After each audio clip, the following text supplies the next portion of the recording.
For years, my gardens have thrived on a simple diet of compost. It's the cornerstone of my no-dig approach, feeding the soil life and providing the nutrients my vegetables need to flourish. I've always been pleased with the results, watching as the dark, crumbly organic matter transforms the ground.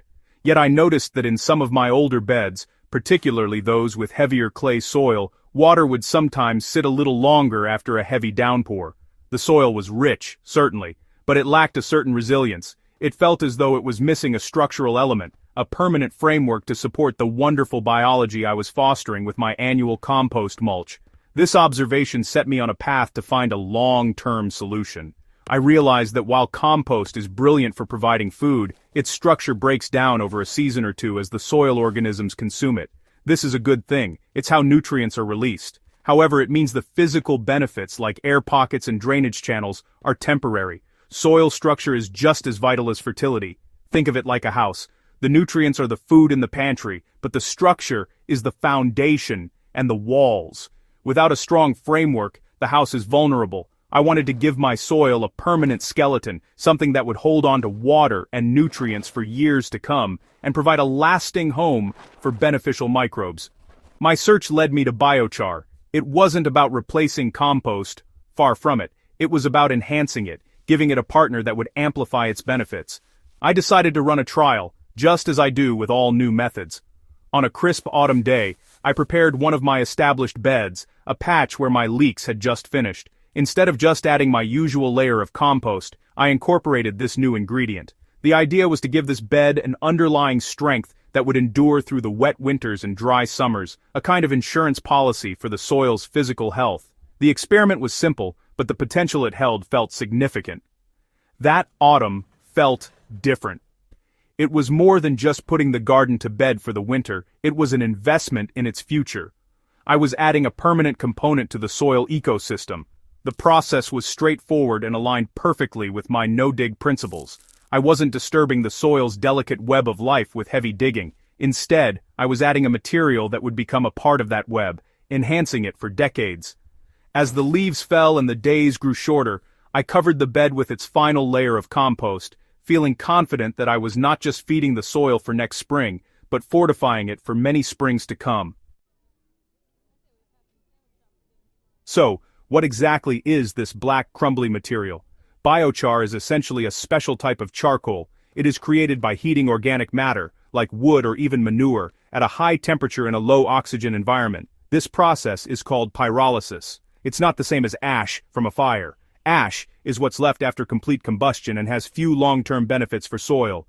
Biochar, on the other hand, is pure carbon, transformed into a highly porous, stable structure. Imagine a microscopic sponge, riddled with countless tiny tunnels and cavities. This incredible structure is the secret to its power in the garden. These microscopic pores are what make biochar a game-changer for soil health. They act like a luxury hotel for beneficial microbes, providing a safe haven from predators and environmental stress.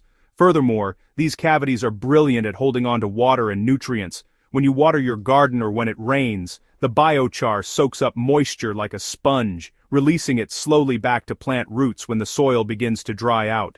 This makes your garden more resilient to drought. It also prevents valuable nutrients from your compost from being washed away by heavy rain, keeping them in the root zone where your plants need them most. The benefits don't stop there. By providing a stable structure, biochar improves soil aeration and drainage. In heavy clay soils, it helps to break up compaction, creating channels for air and water to move freely. This prevents waterlogging and allows plant roots to breathe and grow deeper. In sandy soils, which often struggle to retain moisture and nutrients, biochar acts as a binding agent, giving the soil more body and substance. It fundamentally improves the physical character of your soil, creating a better environment for everything you want to grow year after year. One of the most remarkable things about biochar is its permanence. Unlike compost, which is consumed by soil life within a year or two, biochar's carbon structure remains stable in the soil for hundreds, even thousands of years. This makes it a one-time application with lasting rewards. By adding it to your garden, you are making a long-term investment in your soil's structure and fertility. It's a key practice in regenerative gardening, as you're not just sustaining the soil, but actively improving its baseline health and creating a more robust and self-sufficient ecosystem right under your feet. Autumn is the perfect time to introduce biochar to your garden. The soil is still warm, and the coming winter months provide a crucial resting period. This allows the biochar to integrate with the soil, ready for spring planting. Applying it in autumn means the winter rains will help settle it in, and the soil life has plenty of time to colonize its porous structure. You are essentially preparing the ground floor of a new home for the microbial community, so when your plants start growing in spring, the support system is already fully operational and thriving. It's a simple task that fits neatly into your end-of-season garden cleanup. However, you must never add raw, dry biochar directly to your garden. Because it is so porous and absorbent, it will initially pull nutrients and water from the surrounding soil to fill its empty spaces. This can temporarily starve your plants. To avoid this, you must charge or inoculate it first. This simply means filling its pores with water, nutrients, and microbes before it goes into the ground. The easiest way to do this is to mix the biochar with your finished compost. I find a ratio of 1 part biochar to 5 or even 10 parts compost works very well. Let this mixture sit for a couple of weeks, keeping it moist, to allow the magic to happen. When it's time to apply, the process is incredibly simple, especially in a no-dig garden. For an established bed, you are aiming for a one-off application. A good amount to use is about 1 to 2 kilograms per square meter, or roughly 2 to 4 pounds per 10 square feet. If you have pre-charged your biochar by mixing it with compost, you can simply spread this mixture as your annual autumn mulch, aiming for a layer about 2 to 3 centimeters deep. There is no need to dig it in, just lay it on the surface. The worms and other soil life will do the work of incorporating it into the top layer of soil for you. The final crucial step is to cover the biochar application. If you have applied it mixed with compost, you are already halfway there. I always ensure the bed is covered with a generous layer of organic matter.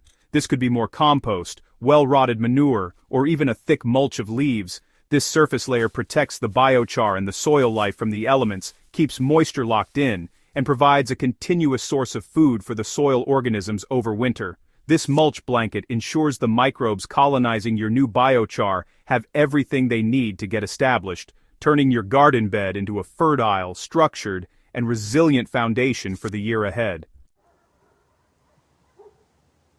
After incorporating biochar, you will notice some pleasing changes in the first growing season. One of the first things you might see is improved water management in your beds. The soil will hold on to moisture for longer during dry spells, meaning you need to water less frequently. Conversely, after heavy rain, you should notice that the soil drains better and doesn't become waterlogged as easily. Your plants will be less stressed by fluctuating weather conditions. You may also observe more vigorous root growth when you harvest root vegetables, a clear sign that the soil structure is more open and accommodating. A common mistake gardeners make is using too much biochar or applying it without charging it first. Remember, this is a structural amendment, not a fertilizer. A little goes a long way, and more is not better. Applying too much can alter the soil balance. Another error is not covering it with mulch. Leaving biochar exposed on the surface allows it to dry out and be blown away by the wind, wasting your effort and money. Always mix it with compost or another source of nutrients, and always cover it with a layer of organic mulch to keep it moist and active within the soil ecosystem. Using biochar fits perfectly with organic, no-dig, and regenerative gardening philosophies. For no-dig gardeners, it's a way to build permanent structure without ever needing to disturb the soil. You simply lay it on top with your compost. For organic gardeners, it's a natural, chemical-free way to enhance soil fertility and reduce the need for external inputs. It helps to create a closed-loop system where nutrients are recycled and stored efficiently. This method is the essence of regenerative practice. You are not just avoiding harm, but actively improving the health, structure, and carbon-storing capacity of your soil for the long term. Think of an autumn biochar application as a one-time insurance policy for your soil. You are building in resilience against the unpredictable challenges of climate change, from intense downpours to prolonged droughts. While compost provides the annual feast, biochar provides the permanent home. Your soil will become stronger, more fertile, and more self-sufficient with each passing year. It's a simple step that transforms your garden from something that is merely fed into something that is fundamentally fortified. I encourage you to try it on one bed this autumn and see the difference for yourself.